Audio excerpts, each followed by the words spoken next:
We should change your name to the future because you're the future of arm wrestling. I have Roger Bailey learned today. What's happening, man? It's going good. How's it going with you? Going good, man. Going good. Um, so you basically are really on the rise. You're coming up in arm wrestling. I've been seeing a lot of you on social media, a lot of wins, a lot of tournaments, so on and so forth. So why don't you explain how this all came about? Because from what I could tell, you kind of blew up in the last few months, but I might be wrong. Well, I mean, for the most part, I started about 3 years ago, a little over 3 years. And before I was doing arm wrestling, I was doing, I don't know if you've heard of Spartan. It's like obstacle course running. Yes. Yeah. I was doing that for about 3 years prior. Mm-hmm. So I was 280 pounds doing obstacle course running, and it was very odd for a big boy doing. Yeah, And really. I was on Facebook looking for a different kind of, I don't know, something to challenge my, strength. Mm-hmm. And arm wrestling popped up, and I got into a discussion with Chuck Bardo. He's one of the local guys here around me, Yeah. and he's just got me in the arm wrestling life, and I've been addicted ever since. Yeah, he's a good dude. He's been on my show. He's a really nice guy. Sounds like it. Did you know anything about arm wrestling before you got involved, or this was just something like, oh, let me try it, and then it just kind of blew up? I mean, I knew about it from, school days or being in the army. We got to arm wrestle on the bunk, in free time. But other than that, I didn't know it was a professional sport So up have until you? then. Yeah, have you turned pro? I mean, I'd like to think I'm pro, but honestly, when I touch up with an elite like Paul Lynn, Travis Bagent, Michael Todd, it shows me I'm nowhere close. Well, yeah. I mean, you're talking those guys are elite. You're how old are you? I'm 35. Yeah. So I mean, those guys are elite. Those are the best of the best of the best. So you're just doing it for how long? 3 years, you said? Yeah, Yeah. small baby. Give yourself another 3 years, and you'll be up there. It's Uh, it's it's mind-boggling to see. I mean, the power that they have. It's like almost makes it where you like, how will I ever get that strong? I mean, honestly, well, it's. how big are you? I mean, I'm 235 right now, Yeah. So so I'm how tall are you? 5'11", 5'10", So you're a close. big dude, and yeah, so yeah, you could definitely generate that kind of power within due time. Hopefully one day. I don't see. Now, I'm sure if you talk to the elite, they weren't. I'm sure some of them maybe skyrocketed, you know, but I'm sure the large majority of them had to work and grind, just like you're doing. Yeah. And I mean, those guys like yourself, those guys get more respect when you have to work and grind than you get there. The guys that are gifted and they just jump up there. It's like, he was kind of meant to be. But the guys that are blue collar, that are grinding it out and putting the work in it, so on and so forth, and then they make it. People Mhm. respect that a lot more. So you seem to be on your way, and you're gaining a lot of respect during this momentum. I'm So trying. it seems to fit you, if you will. I mean, it's a lot of work. It's a lot of traveling, a lot of Mhm. tournaments. I mean, I have pretty much no weekends off that I take for myself. It's either work, go to a tournament, go travel, another state. So it's definitely expensive to a point, but the trade-off, the experience that it gives, it's worth it. Well, do you enjoy it when you have to travel and I love it. I love being yeah, on the road. I mean, I feel like a truck driver. I mean, yeah, yeah, exactly. So now, what about family life? Are you married? Do you have kids or anything like that? I have sons, previous relationships, but I'm engaged now. We don't have a kid together, so I mean that's definitely Okay, doable, and we just live in a simple life. Both of us work at the same job. We have the same schedules, so it's not that's easy, conflicting at all. It's right? real easy. Now, how do you balance that? Being that you have children and you're in a serious relationship, and then every weekend you're gone. Yeah, it's the kids. I mean, it's them being. I have two in Texas and one in Colorado, so I see them. You get Yeah, around. Holy shit!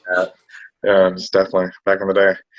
Um, but it's a lot of video chats, and when I go to Texas, that's one of my focus is to see my boys. They're all Yeah. boys, and Colorado, it's different. It's harder to get to see that one because I mean, me and his mother are like not on the good page, and it kind of makes the son, a punishment for, I guess. It's hard to explain. She uses the kid as a pawn. Is that what you mean? Yep, pretty much. Yeah, that seems to be a common tactic amongst the divorcees. We'll talk about that another time. What do you got behind you? What's that coming up? Oh yeah, that was my old banner. I forgot to take down. That was my last super match against Kyle Nelson. Went to Michigan. So, and when was that? that was 2 weekends ago, and I won that one, so I was pretty happy. Oh, okay, good. Now, what was your toughest opponent so far? Oh, now a toughest opponent like via loss or that I won. Either or, both. Let's do both. Let's do won and lost. Loss is Paul Lynn because if he jumps up in my weight class like he likes to do, he wrecks me pretty easily, and it's pretty discouraging especially when I count to win that class pretty easy, and then Paul Lynn steps up and discourages it pretty much. Yeah, he throws a monkey wrench into the system. But there's no shame in losing to Paul Lynn. I mean, I remember when Lisa Wolfley told me she lost to Michelle Dugan, and I was like, that's like losing a fight to Mike Tyson. It's really no shame in it. It's the same thing with Paul Lynn. You lost to one of the best in the world, and it gives you the experience, I would assume. And a drive to be that good. He's got 6 years in the sport. So, I mean, he doubles my experience, and just to see where he came from in the time frame, it's definitely encouraging. Now, the biggest win I've had so far would be a puller named Joe Galgucci. He's, I think, out of New Jersey, and he was top 15 in my weight class on the left hand, and that was definitely a hard fought one that I got. Okay. What about injuries? Never got an injury. I guess I'm fatiguing a lot more now.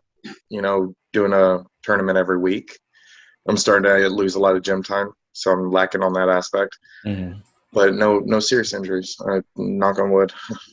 Nothing at all, huh? No. What about minor injuries? Any pains or? I mean, I got shoulder pains that are coming up every now and then, but nothing. I mean, nothing serious. Nothing that I need to go see a doctor for. Does that affect you when you're in a tournament or a super match? No, it affects my gym, like my military presses and my overhead presses. It definitely limits my weight. Yeah. Table time definitely flares it up. Oh, okay. Yeah. So now when you train in the gym, do you train specifically for arm wrestling, or is it just overall power, or how does it work? Mainly specifically for arm wrestling. I do cardio to drop the weight and get better endurance. But mainly it's all upper body arm wrestling critiqued workouts.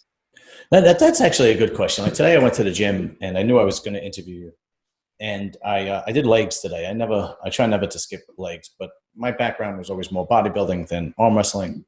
So it's always in my head, like, never to skip legs or whatnot. And I was like, I wonder if arm wrestlers do legs, because do they really need them? For me, I would gain too much weight to put muscle on in my legs because my upper body is so big. So if I did I would have to, shrink down to 220 before I felt safe to work out on my legs a lot. But a lot of arm wrestlers, I'm sure, have to throw some legs. But then again, you see some of these Brennan Elsesser, big guys with small legs. It doesn't.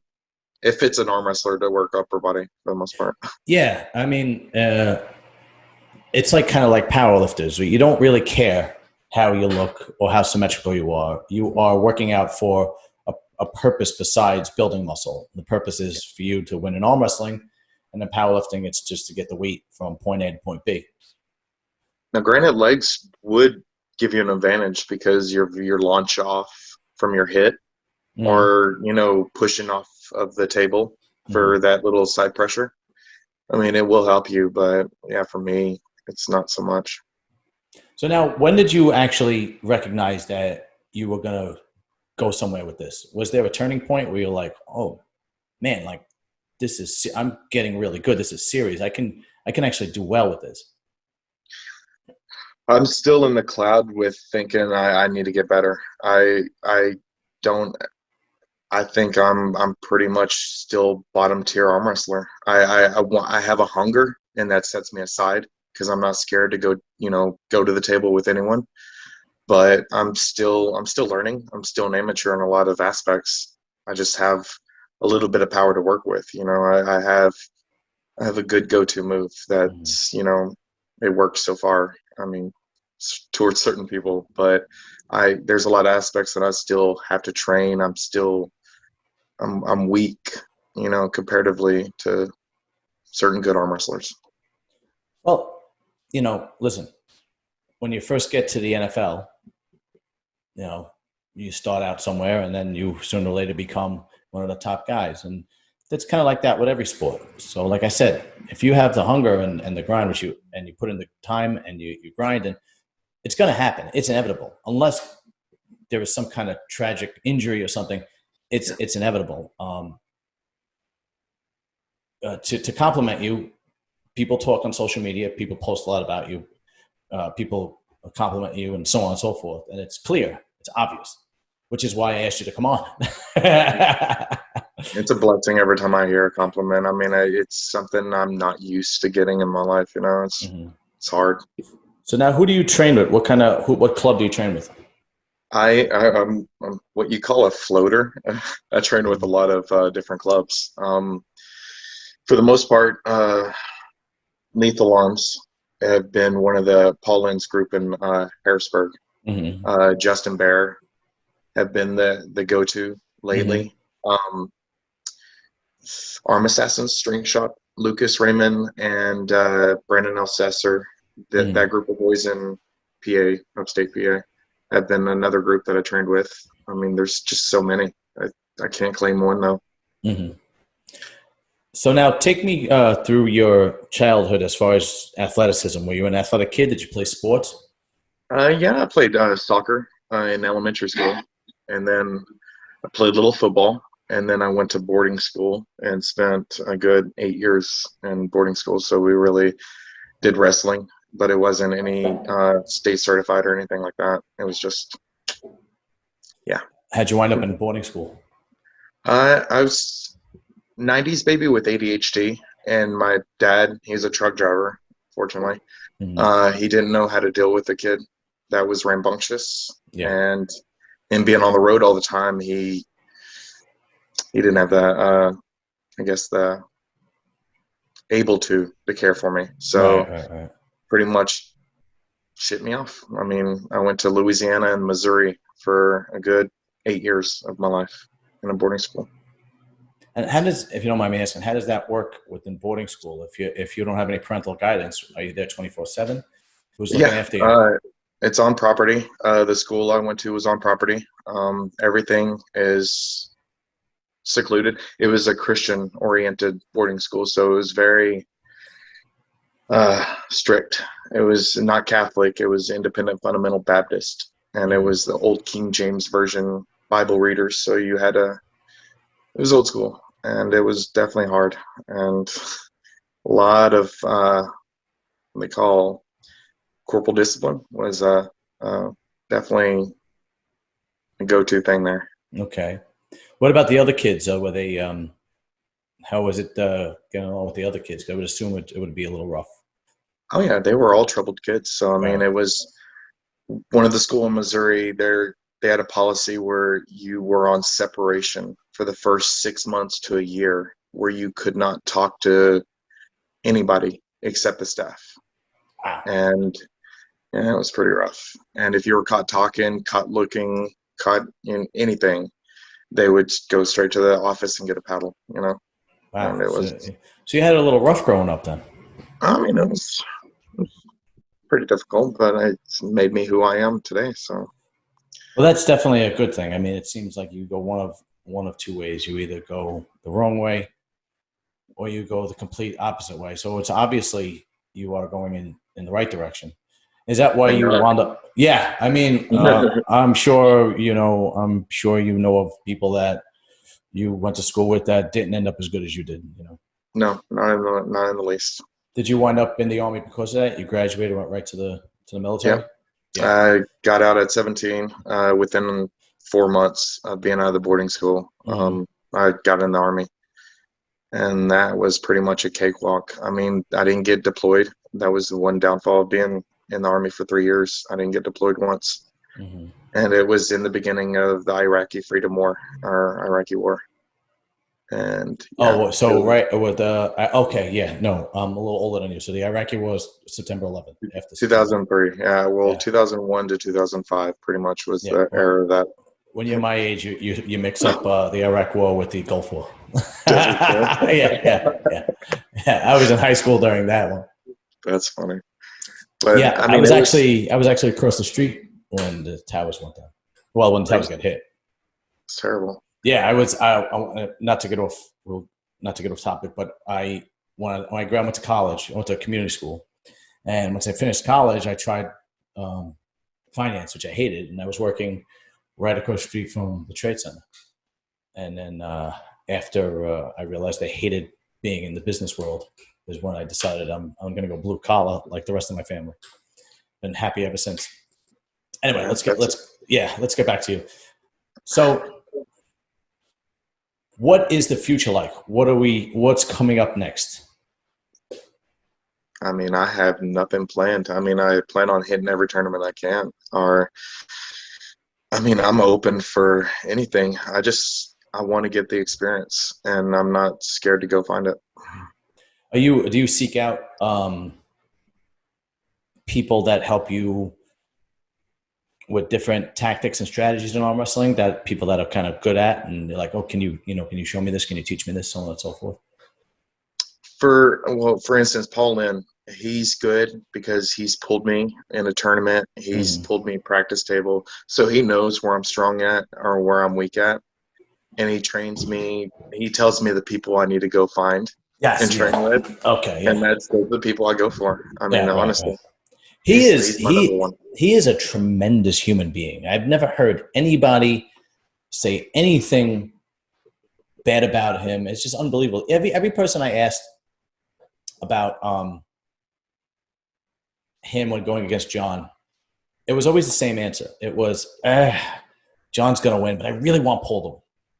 You know, he's like the people's champ, you know. And he goes out of his way to help you. And he certainly helped me, that's for sure. He's been on 3 times. Yeah, I probably met him a whole 2 times, and he invited me over to his house, and it was just instant brotherhood. I've heard that. I interviewed Robin Chandler, and she told me the same thing, that he met her once, and she's a truck driver, and she was working over there, and he picked her up, and they trained, and then they went back. He's a good guy. Yeah, he's super duper good. Yeah, good guy. So I got my 98% T-shirt on. How'd you get hooked up with those guys? Oh, 98. Well, I met Ryan Grondin about, I would say, 2 years ago. Did you say 2 years ago? He was training with this fella named Steve Rosenblum out of Philly. Mm-hmm. He was a big promoter. He brought him over to my area, and he would always joke around being, he's going to be known to be the worst arm wrestling in the world. Just, first day on the table. And I was like, that's not a goal to live up to. And then, I swear he's took it to a whole new level. But that's the first time I met Ryan, and I've liked him ever since. He's always been, just that comical character that lightens up the group. And you need that around a bunch of testosterone. Oh yeah, there's no question. That. Yeah, you definitely need. It's like when you're working, when you're working with a group of guys. It's always one guy that's always cracking jokes or busting on people, and it's a relief. It really is, because sometimes it's stressful, and that guy, sometimes it could be a nuisance too. When you're in the middle of something, and it's like, would you shut the fuck up? Yeah, I've ran into those people too. Yeah. So I have one last question, and it's about the 98 percenters. Okay. So the question is, I actually had to write it down. So what do you say to the people that think the 98 percenters are a bunch of impure, degenerate, deadbeat, defeated disappointing, non-relevant, lazy, good-for-nothing, debacle, disaster, wannabe, uneducated, oblivious, illiterate, simple, lowbrow, unsophisticated, brainless, spineless, idiotic, senseless, foolish. Hold on. Wow. Half-witted, irrational, cowardly, chicken-hearted, fearful, unmanly, feeble, timid has-beens. This obviously doesn't apply to you, Daniela Lewin, or Paulin. Well, I mean, that's kind of hard to answer that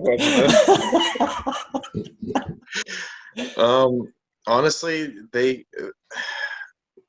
they're not a bunch of has-beens because we're still in the beginning. I mean, it's a joke, dude. You don't have to answer it. It's a joke. Goes over the head, you know. That's the part of being a Texan that, you know, is the downfall. You know, you hear people bragging about being Texan. Well, we're slow. We're real slow. You know, I did a whole group of the 98%. It was Ryan. I forget the other guy's names. And once I met them and I saw how down to earth they are and how funny they are and what good guys they are, like you could break that shot. You could bust on them. You know what I mean? I mean, they're awesome people. Josh Burgess. Yes. Berger. Great guy. He's one of my favorite people. Like, he's one of those guys that you can go up to and he'll take the shirt off of his back just to make you happy. And I'm like, Jesus Christ, these people are fucking awesome. Yeah. Sorry, no, they're really no, don't worry about it. They are really good dudes. I mean, I forgot his name. Dan. He is an older guy. He's a retired history professor. Dave Shell. David. I'm sorry, I called him Dan. He actually hooked me up with a arm wrestling club 5 minutes from me that I didn't know. You know, and he met me there. He's like, "Yeah, why don't you come? You know, I'm going to be 5 minutes from your house." And he knew where I lived because I ordered a shirt. That's funny. You know, and he's like, and I went. You know, and I just took some footage, and I'm actually going to have my first practice this Sunday with them. Did you meet Dave Shell already? Yeah. He was there. He's a great guy, isn't he? Absolutely. Tremendous. And the whole, you know, I said this to plenty of people. I've always loved bodybuilding. It was always my first love as far as, like, you know, sports and whatnot, athletics. But if I would have known what camaraderie arm wrestling really had, I would have without a doubt went in that direction, because there's no camaraderie in bodybuilding. It's like out for yourself. Yeah, it's a very selfish sport, and you have to be kind of selfish because think about what you're doing. You know, Yeah. No one else is going to win your prize money for you. Right? Yeah. You know, it's you're constantly, everything is about you. Your food, your training, your supplements. Everything is about you. You know, it's you know, you maybe have a workout partner, but that's about it. You know. Yeah. So yeah, I would have definitely went that way if it was introduced to me earlier in life. I would have definitely went that way. This is the only sport, like a lot of people say, that you can go up to a professional, like, you know, the Michael Jordan of basketball, and go to their house and, you know, train with. Yeah, and my podcast is living proof. I walked right up to Michael Todd at the Olympia, and I asked him for a interview, and he gave me his phone number. And he goes, "Yeah, give me a call, and we'll do it." And we did, like a week later, you know. Yeah. And I mean, I can't do that to, like, you know, Phil Heath, you know, Ronnie Coleman. You know, that's not going to happen. You know, I mean, some other bodybuilders, yeah, but yeah, right. They'll be like, "Yeah, I'll do it for $1,000," you know, or something ridiculous like that. But no, yeah, tremendous camaraderie. And I'm actually looking forward to it. You know, I'm just going to try it for shits and giggles. I figured, you know, I put so much content out, I'll give it a shot. You know, how often? Go ahead, I'm sorry. I was going to say, the funny thing about Michael Todd is I was driving through Arkansas going to Texas and never met the guy. Talked to him a handful of times on Facebook, and he invites me over to his house, gives me his address. Never met the guy, and it was during COVID, the beginning part of COVID last year. Wow, yeah. And he said, as long as you got hand sanitizer, I don't mind meeting up with y'all. And I was like, that's amazing. Yeah. I mean, that's a testament right there. Yeah, it's like I said, it's unbelievable how you know what I think it really is. I think it's most guys are blue collar, most guys are down to earth. There's not a lot of money in the sport, and if you're not helping each other, you're not going to get help elsewhere. You know, most people have other jobs; they don't do it for a living, so you kind of have to have that camaraderie to push the sport along. Otherwise, it's just going to fall apart. There's no functioning body. There's no NFL, so if you don't have those guys at the top, pushing it along and creating this great energy, it's just going to fall apart because people are going to get discouraged and go, oh, this guy's a jerk. I'm not doing this. Yep. So how often do you train as far as on the table and in the gym? I do. I at least try to get one table time a week. Gym is pretty much every day.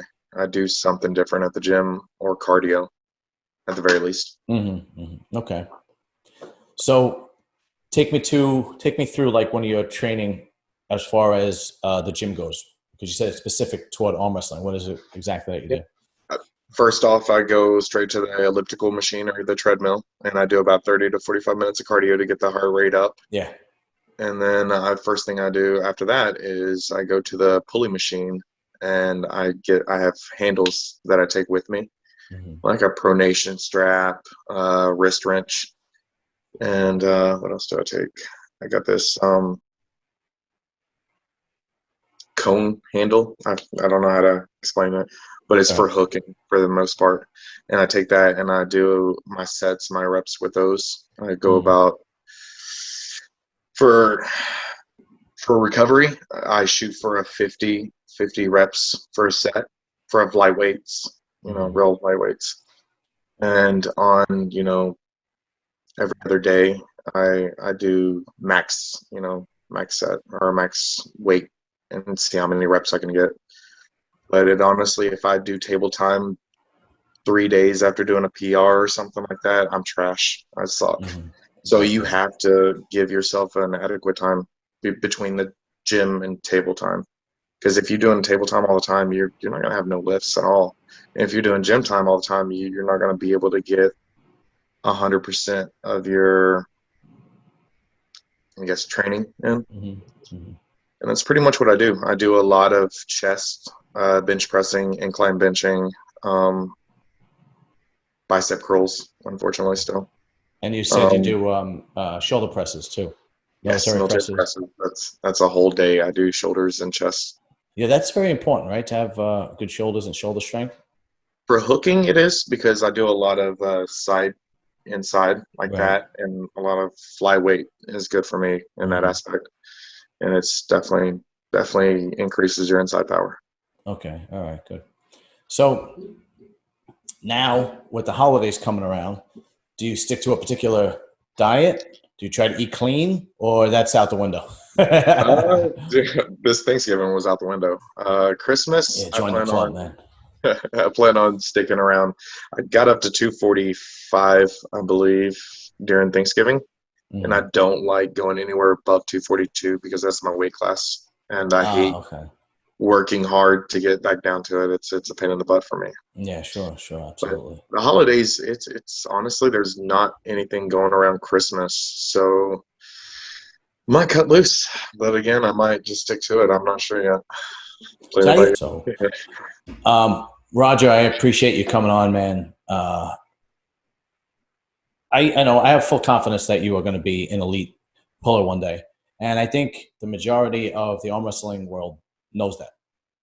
Okay. Which is why, like I said, which is why I invited you on. Definitely an honor, John. You have to let me know if you are in any tournaments on the East Coast, Jersey, Long Island, New York, upstate, whatever. And then I can come and maybe shoot some footage and put it on my YouTube channel and so on and so forth. I did it a couple December 18th, Toys for Tots. What's that? James Reed and Michelle Dugan are hosting a Toys for Tot in Utica or Ithaca. So it's somewhere around those two towns. That's far. I'm not. That's too far. Yeah. No, that's too far. Anything where I'm like under an hour away, I'm good. But Urban Arm Wrestling or Steve Black, they host a lot of tournaments around New York City. So I definitely will hit you up around those dates. Yeah, definitely. I actually went to one of Steve's. It was pretty fun. It was the first one that I've ever been to, and obviously I went to the one in the Olympia. That's a whole different, ball game. But the one with Steve was really fun because it was with, I think Mike Aiello was there and Marcio Barbosa, and it was at a bar. So, I was having a Yeah, I couple think of I was drinks. there. I was Oh, there. really? Oh, Yeah, okay. Okay. Yeah, yeah, you probably were, because I'm too new to this. I probably didn't. I got beat by Marcio in the first round. Oh, Like it was yeah, well, he's a beast, you know. definitely. But anyway, Roger, thank you very much, man, and I appreciate the time. Thank you, John, for having me. It's definitely a pleasure. Of course.